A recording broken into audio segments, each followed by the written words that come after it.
welcome to Life's Just Cray. I'm Kate, and this is where we talk through real life situations that have you up until 2 a.m. talking with your bestie, like, okay, but what would you do though? Real situations, real talk, no fluff. My grandma always said you can lead a horse to water, but you can't make it drink. And that's exactly how I move on this show. Everything I say comes from my own experience, and I'm not a professional, but I'm also not here to tell you what to do. But it might help. We are talking grief today, and this one is going to sit with a lot of you in a very real way. My mom passed away 14 months ago. She was sick for a long time before she died, so in theory, I had what people call time to prepare. Everyone around me seemed to believe that because the end did not come as a surprise, it would somehow hurt less, or that I would be further along in my healing by now than I actually am. I was not prepared. I do not think you can be. For the first few months, I moved through everything on autopilot.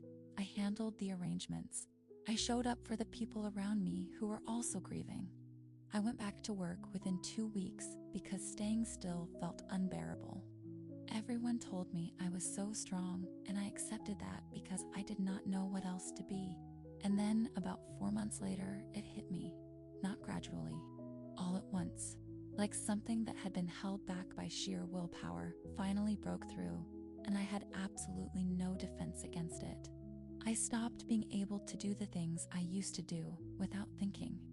Grocery shopping became impossible some days because she and I used to go together every Sunday, and certain aisles would stop me completely. I would be fine for weeks, and then a voicemail I forgot to delete would play by accident, and I would lose the entire rest of my day. I missed a close friend's birthday dinner because I simply could not get off my bathroom floor. The people in my life have been patient, but I can feel that patience thinning. 14 months feels like a long time to the people who loved me but did not lose her.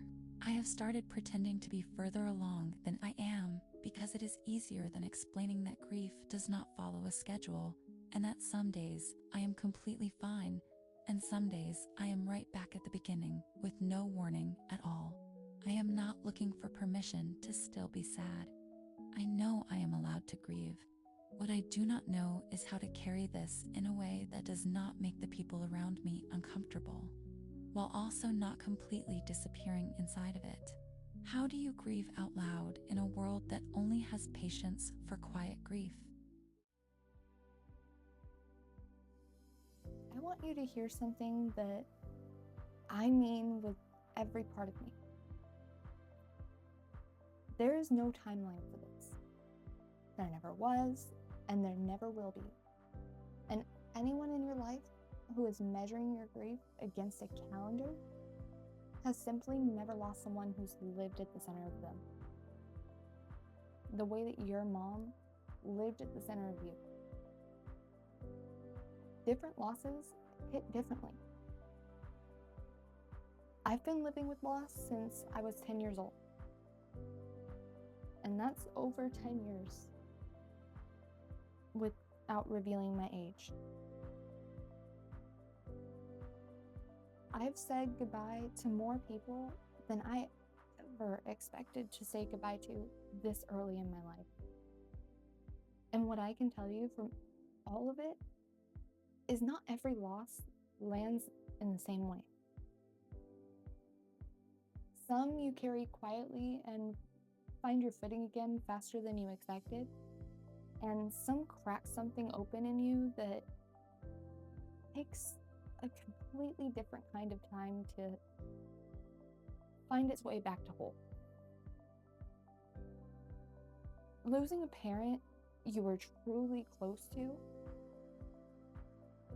someone who was woven into the actual fabric of your everyday life, that's its own category.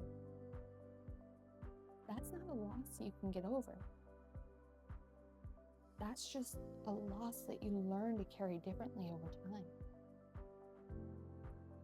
And you already named it yourself without even realizing it. The grocery store, the voicemail, those aren't signs that something is wrong with you or that you're stuck or that you're grieving incorrectly.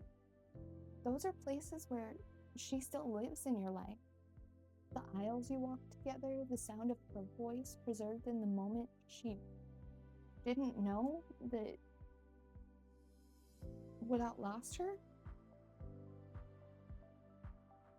Grief hides in the most random places because love was there first. And I want to tell you something that shifted everything for me personally. There was a time when those moments, a song coming on without warning, something small and completely unremarkable that somehow carried everything, would bring me to tears immediately. And for a long time, I let myself cry. And that was completely okay. But at some point, something quietly changed. And now when those moments find me, I smile. Because I know that genuinely, that I believe the people that we love don't just disappear completely. They find ways to reach back through ordinary things. A butterfly showing up in a moment you needed something, like reassurance, or a song playing at a random moment. Those aren't coincidences to me.